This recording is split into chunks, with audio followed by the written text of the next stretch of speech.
Welcome to Narrowboat that James built. Hope you're well, thanks for joining me. I've come to get some steel offcuts because today is the day that we're going to repair all the holes in the roof. Well, I spent a fortune on welding rods but managed to get a couple of steel offcuts for free. That's all sorted now. The last remaining bit, which is unanswered, is will the EcoFlows power us up? The first step of the day is to move the boat away from these two boats down to behind Rob's, and the EcoFlows are on the back of Rob's boat, so I can get them off. Then we can start welding.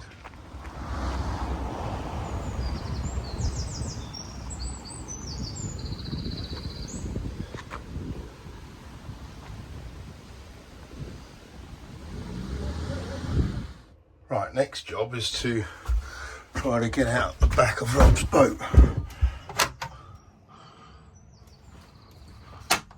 That's just that hatch.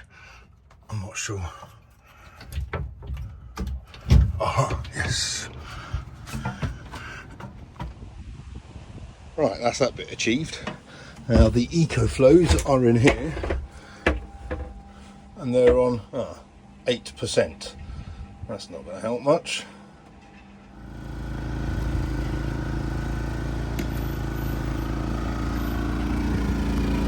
See what it holds. 500.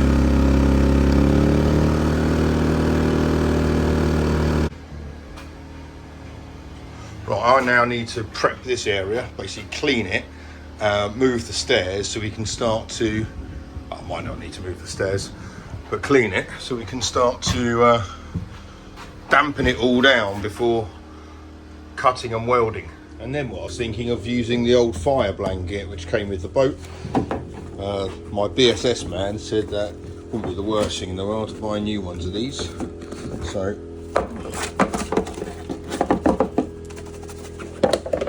that will work nicely.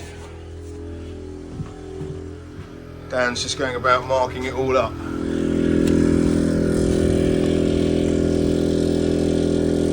Dan's cutting the 6mm plate to go on the bow section. I'm going to start to get rid of some of this stuff here, which is all scrap, and my car is just there.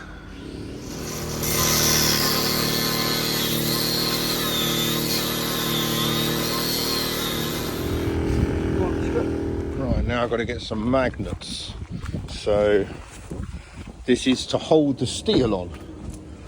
So I've got my fishing magnet and my pram hood magnets, which are surprisingly strong.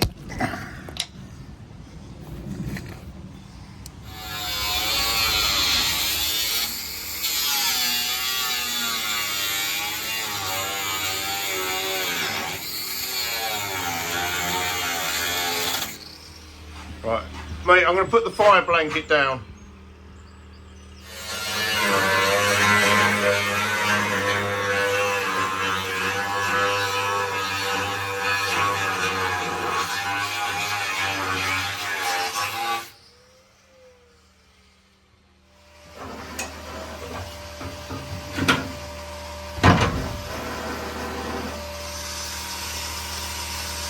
Right, how are we looking here? I've got some magnets.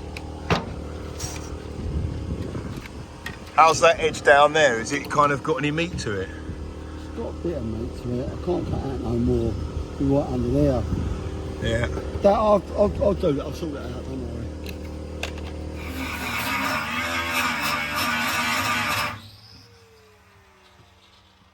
You were definitely grinding this boat, Dan. In all sense of the word, it looks like.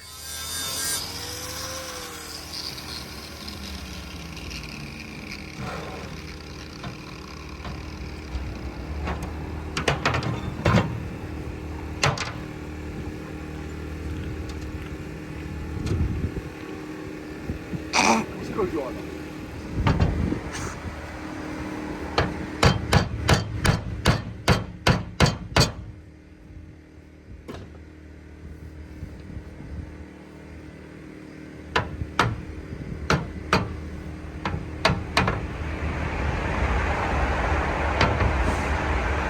Right, the next big hurdle is power.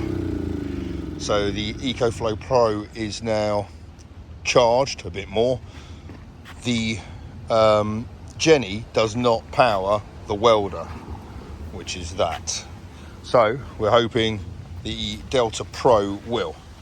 And we're now in a place, after this has all been kind of hammered into place, we can put a tack on there. Let's give it a go.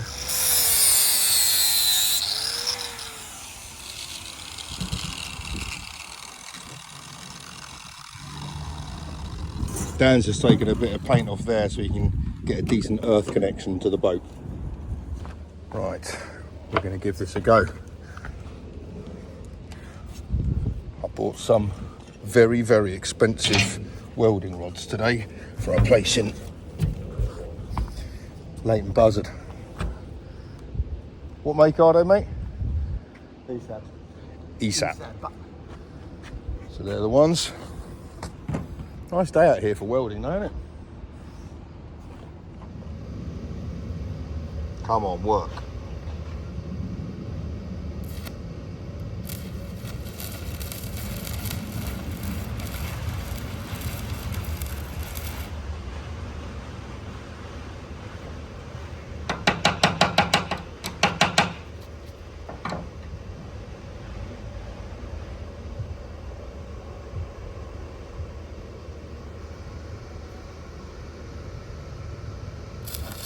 We all right, mate? Yeah? We're welding. Really? It's going to work? It's gonna work. Oh, get in there.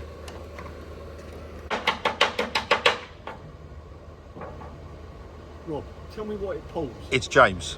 James, tell me what it pulls. I will do, mate.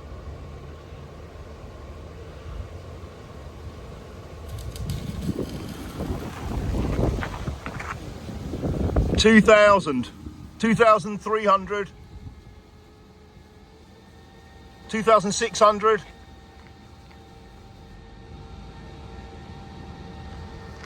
2,600 watts. This is brilliant. This is absolutely brilliant. We're welding. EcoFlow is taking 2,100 watts out of it, which is nothing for this. This can have a surge. If I had the other one next to it, which I've got on Rob's boat, that could have a surge of 7,000 watts. We were worried about how much, like what the max amps draw was going to be. What amp have you got it on? What setting?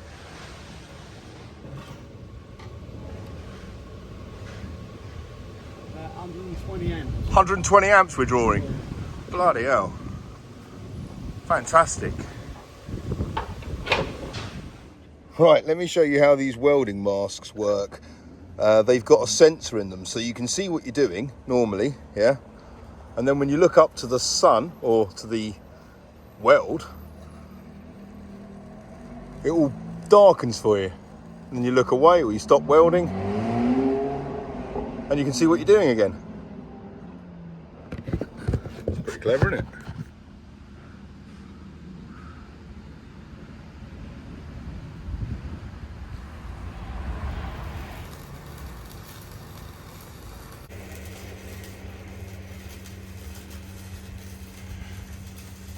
You can see obviously what's happening with the bonding of the metals.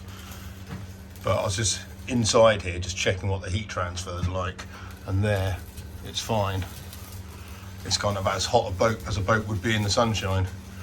So I'm not even sure if that's the welding heat or just the actual sunshine. But you can touch it at least. I'm just inside making sure that we're not setting fire to the boat. And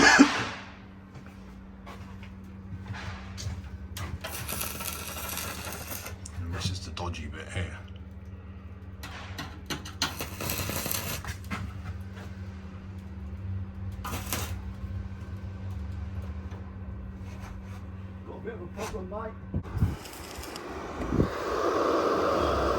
What's the problem? Well, it's so thin, it's just burning through. Turn it down. It's just puncturing holes.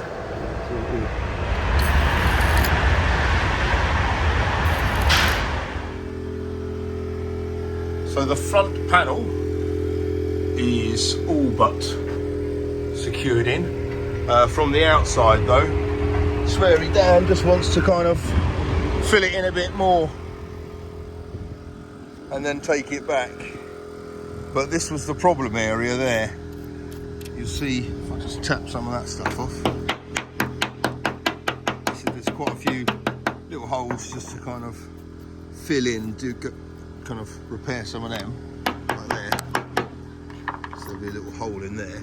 Grind it back, and then should be pretty good. Then we've got to do the next one down there, which is a slightly thicker plate. So all that will mean is that it will protrude from the inside a little bit more. Obviously we've done that to take out the curve. So it's been on like that, and then we have to grind it back, take it off from the outside to keep the contour of the curve good.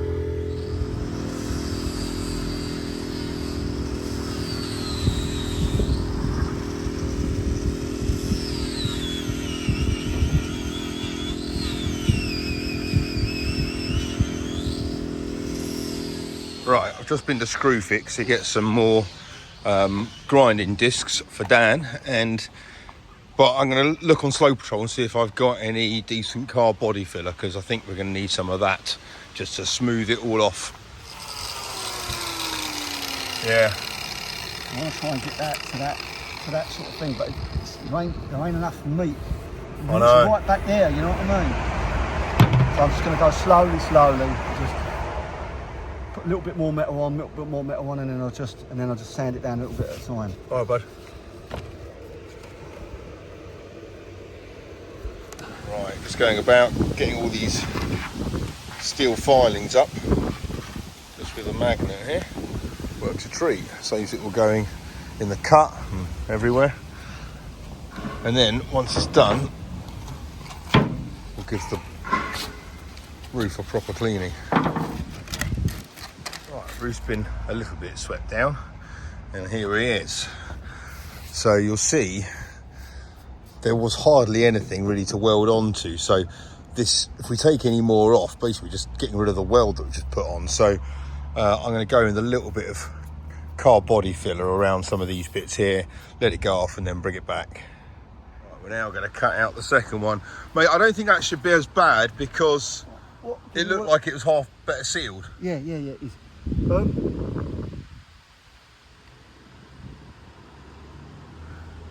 you got a drill? Yeah. Drill out those rivets. Them rivets. Get rid of this, and then I can look at a minimum. Can't we just cut the thing out? Yes, thin I out, can grind them off. Yes. Yeah, just grind it out, Of mate. course I can. Of course I can. Well, with the drill bit. Stitch drilled it. They stitch drilled it. Well, yeah. You know what though? Rob said on his boat that's how they cut all the portholes out.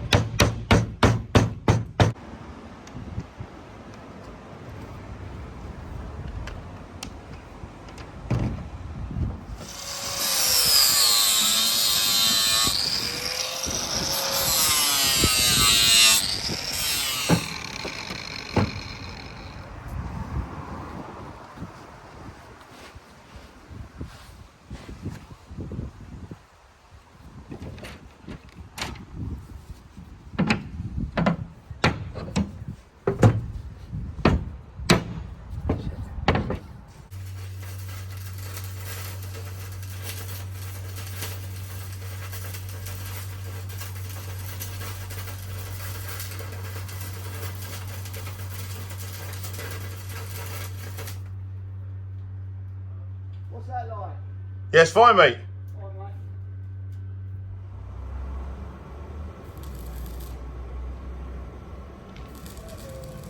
Dan, who's been a welder for most of his life, is well impressed with this EcoFlow Delta Pro.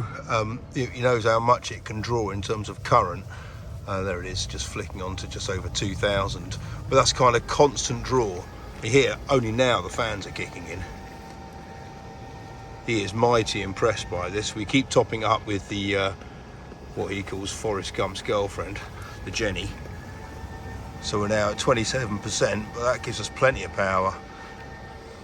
But we've still got about 80, 90 holes to do along the boat. Loads to do still. You can see there the hole, the gap that's being filled. Well, I can really feel the heat coming off this. So I'm just inside checking everything's A-OK. Got the fire blanket down, everything seems to be alright.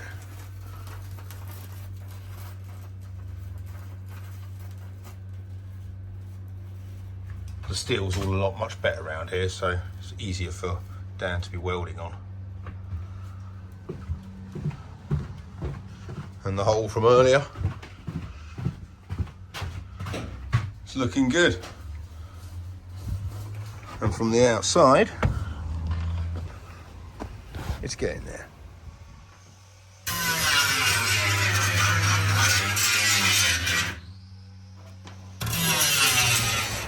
Right, that's the second hole all filled in.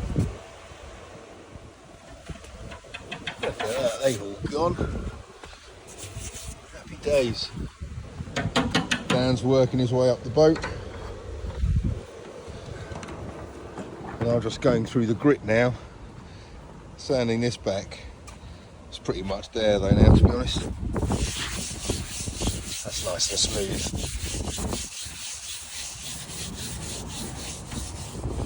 What happens if you don't uncover a hole? So Sweary Dan has welded something there. And I forgot about this one. Essentially it's just burnt the spray foam around it, obviously. But not much more damage than that.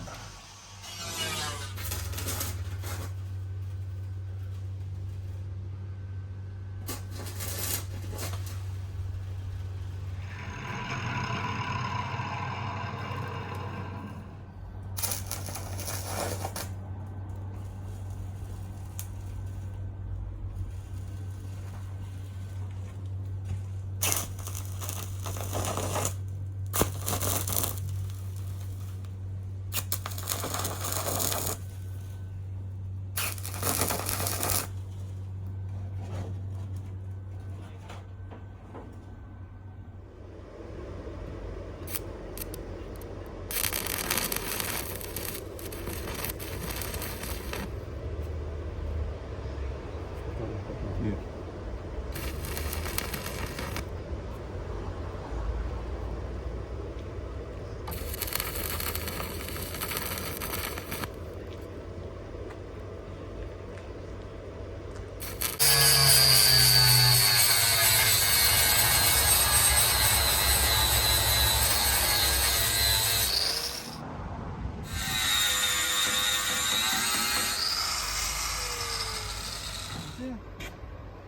Just double check with us, mate. Make sure I ain't missed none. I think there was 94. Well, look. So look. I just want to make sure I've not missed anything. I don't think so, mate.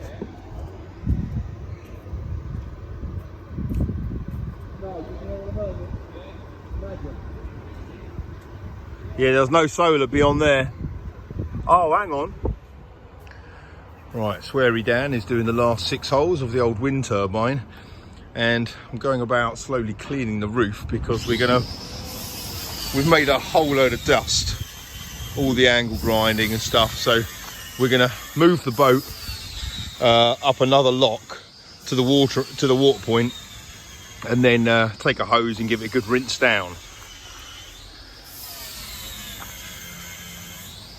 Right, I've set up the instrument panel down there, turned her on, she started on the first flick. Well, I think we're good to go. We good?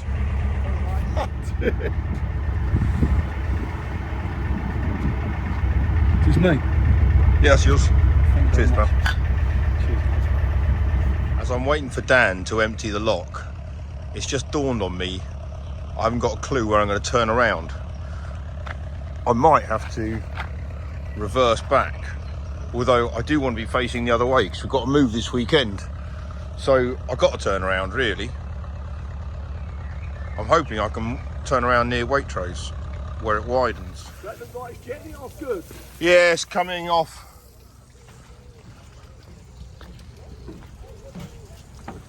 Bit of a leak. Aye. Hang on. A bit less, mate.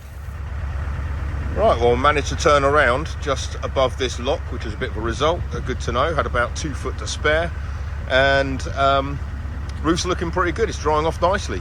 Just get back to the mooring, then we can relax. Well, we've moored up again. Slight change of orientation, and I need to start getting some red oxide down on these bits. You'll see the rust has already started to form. This one here needs some car body filler in these little bits here, so I'm gonna have to do that tomorrow, so I'm gonna leave that, but I've got myself some red oxide to start doing the rest of the boat. Look how bad the rust sits in there so quick. Look at this.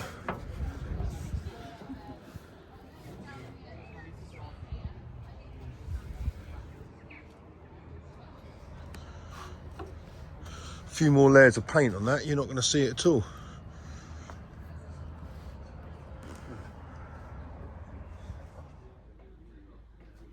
What a lovely sunset. Today's been such a productive day on board the boat. I'm so glad that I managed to kind of get the whole thing weatherproofed, get all the holes done. I think there are 92 in total. Those big ones, it's really interesting to see how Dan did that. I'm glad that they're all kind of flush with the boat. There's no, you know, the kind of the simple way of doing it is just overplating it. But yeah, I'm really glad with the outcome of that. The thing we didn't know was whether the EcoFlow was going to power the welder. That has been a kind of a bugbear of mobile welders, Dan's telling me, for like forever. You'd have to have some massive like 7 kVA generator to power that. And he's tried it in loads of places and failed. His generator doesn't do it. So yeah, we were might impressed with the EcoFlow doing that. If it was charged, like fully charged or pretty much even half charged, it would have worked fine, but we needed the generator to kind of keep it topped up, because we only got it when it was on 8% or something. But the fact that it's all done, got it cleaned down and got the red oxide on it, I wasn't expecting that, to be honest. I wasn't expecting to get all of that done. But those little holes didn't actually take up too much time. Sweary Dan showed me how to do it, and so I did a few of them myself. The only thing I need to continue to do is the flue, the bit around there just needs to kind of a bit more car body filler on that, so I'll do that tomorrow. A bit more red oxide and everything. I've kind of fully inspected the roof now of the boat. It's in really good shape. Bit of paint issues, but that's fine. I have to kind of deal with that at another stage, but the fact it's all watertight now is really, really good. So tomorrow I can turn my attention to stuff inside the boat. I need to kind of clear down some stuff down here. The galley needs to be moved. So yeah, there's still a heck of a lot to do, but thank you so much for watching. Until tomorrow, bye bye.